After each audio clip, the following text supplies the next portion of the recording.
administrative interface, the third and final aspect of the platform.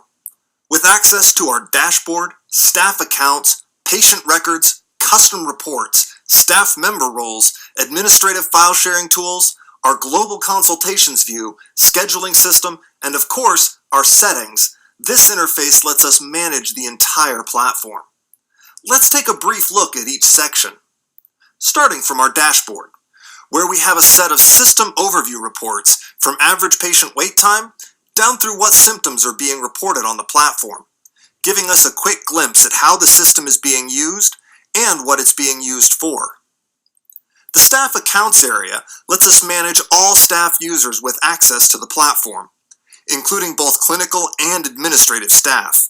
We can search through the directory as well as filter the list by tags, roles, or groups. We can also view each staff member's individual record, including their profile, files, schedule, and encounter history. In the left column, you'll notice that we can also manage this user's tags, groups, and, very importantly, their roles. Roles are the permissioning system for the platform. They are what determines what each user can see and do throughout the system. Let's jump down to the Roles tab and take a look at how that works. From here, you can see the list of roles that have been created for this configuration. We can add a new role by typing in a name and clicking the button at the top of the screen. As you can see, we now have this two-column interface, where all the features and functions a user could access are on the left, and by moving items to the right, we grant access to those features and functions to any user assigned to that role. Now, you may have noticed that we can actually assign multiple roles to each user. This means that you have tremendous flexibility in managing these permissions. By creating broader or more granular roles, you can have precisely the level of control that best fits your organization. Now let's move back to our patient list, where we can manage all of the patient records on the platform. We can, of course, browse, search, or filter the list, in order to bring up the Dunphy family, for instance. And you'll notice that although several of these individuals are dependents, they do, of course, have their own unique patient record. Going into the individual patient record, you can see we have their general profile, related users, consultation histories, and files. We can review all of their past consultations, for instance, including the session we just completed, pulling up the same post-encounter record that is available to the patient. Moving down to the Files tab gives us access to all of the patient's files within the platform. And you'll notice that very much like the consultation, they are once again side by side with our own, so we can quickly and easily transfer files to and from as needed. But here we are completely outside of the encounter workflow. And that means we can send files to and receive files from the patient at any time without needing to go through a full encounter. Whether you need to send follow-up care documents or receive tracking images or health journaling from the patient, the file sharing tool opens up a wide array of workflows for ongoing patient communication.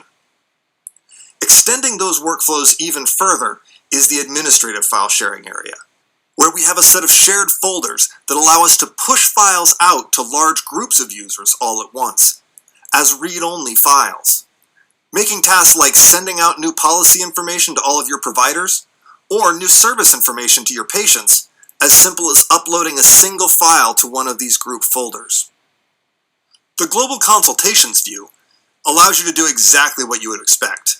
Review all consultation activity for all users on the platform, including any active sessions currently taking place. Now let's take a look at the scheduling section. This should feel pretty familiar, but also offers additional functionality that may be a little different from what you're used to. You'll notice that there are actually separate tabs for availability and appointments, because we're able to manage those aspects of the schedule semi-independently from within the platform. From the availability area, we're able to define each provider's availability for the different categories of service offered through the platform, including on-demand, patient self-scheduled, and administratively scheduled appointments. We can even block out time as unavailable when needed. Moving over to the Appointments tab, we can see that the availability we defined has become the background for our Appointments view. So we can see at a glance which services this provider has available at any given time, as well as their appointment schedule, without the need to toggle back and forth, guess, or attempt to infer that information from just the appointments. The Coverage tab lets us take this a step further by showing us how many providers we have available for each category of service at any given time. We can even see which providers are scheduled at any point. Moving over to the day view lets us review our total telemedicine coverage for the day, so we can quickly identify gaps in our schedule and make sure that all of our hours are appropriately staffed.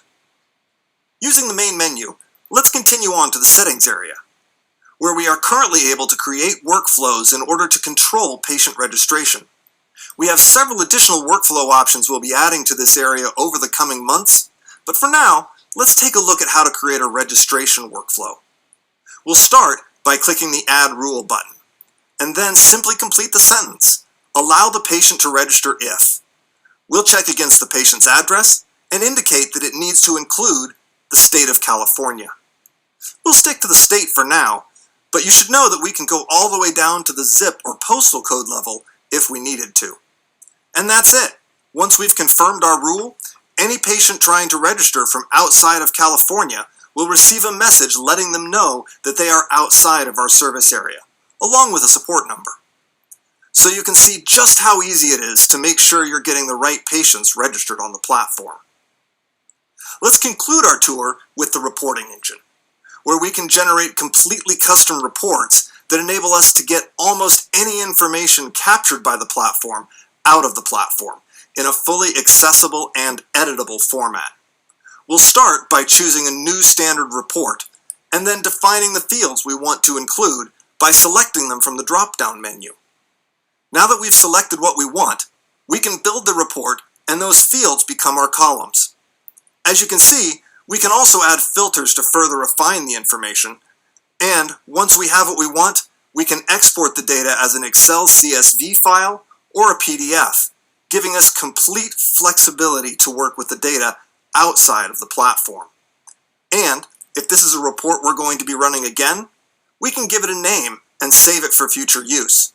So the next time we come back, we can run that report with a single click without needing to redefine any of its parameters. Well, that's it.